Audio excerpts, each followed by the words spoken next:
My name is Manny Mong. I'm from, that's a difficult one. I was born in Myanmar, but I was raised primarily overseas. My dad got into a fellowship with the UN as a doctor. When he got the appointment, he decided to go to Samoa, to the Pacific Islands.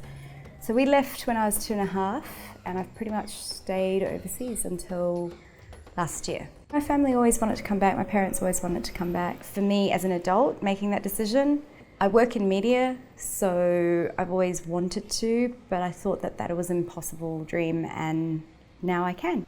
I have to be grateful for a lot of the changes that happened. You know, the press freedoms were really lifted.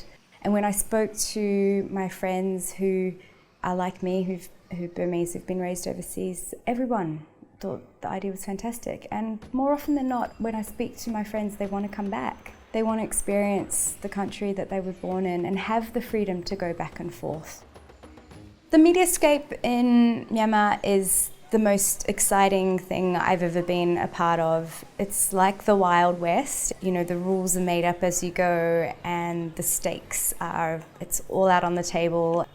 There's a few very competitive local organisations. Some of them started as exile media, so I think it's very exciting for them to finally be able to be news reporters, not have to be censored every line. It's been a really, really big learning curve. You have to be very careful that when you're editing, for example, you make sure that that reporter's voice isn't in it, because sometimes a lot of bias does creep in.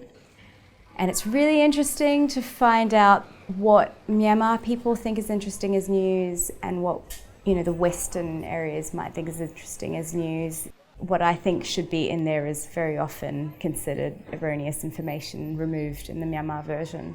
It's a difficult bridge to gap sometimes.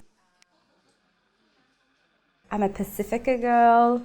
I'm Southeast Asian. I'm Australian. I'm Kiwi. I lived in Europe for a while, and I've never been so challenged about my identity as I have been here, because I've had to really ask myself, you know, how Myanmar am I? That merging of cultures is definitely going on.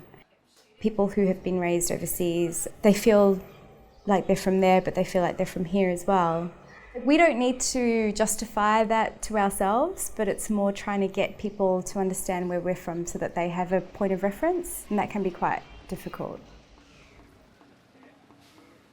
I'm 31, I'm turning 32 this year. I think it's pretty clear I'd probably be married and have like 10,000 children. So I think it's changed my mentality a lot. I think that independence has really encouraged me to do things. I can have my own career, I can live on my own. Generally speaking, I don't think it's really encouraged in Myanmar families for girls to go out and travel on their own or to live on their own. I used to want to be really, I don't know what the word is, successful. I don't know what that means anymore, because I'm doing what I love. I don't earn very much, but it makes me really happy and I feel satisfied.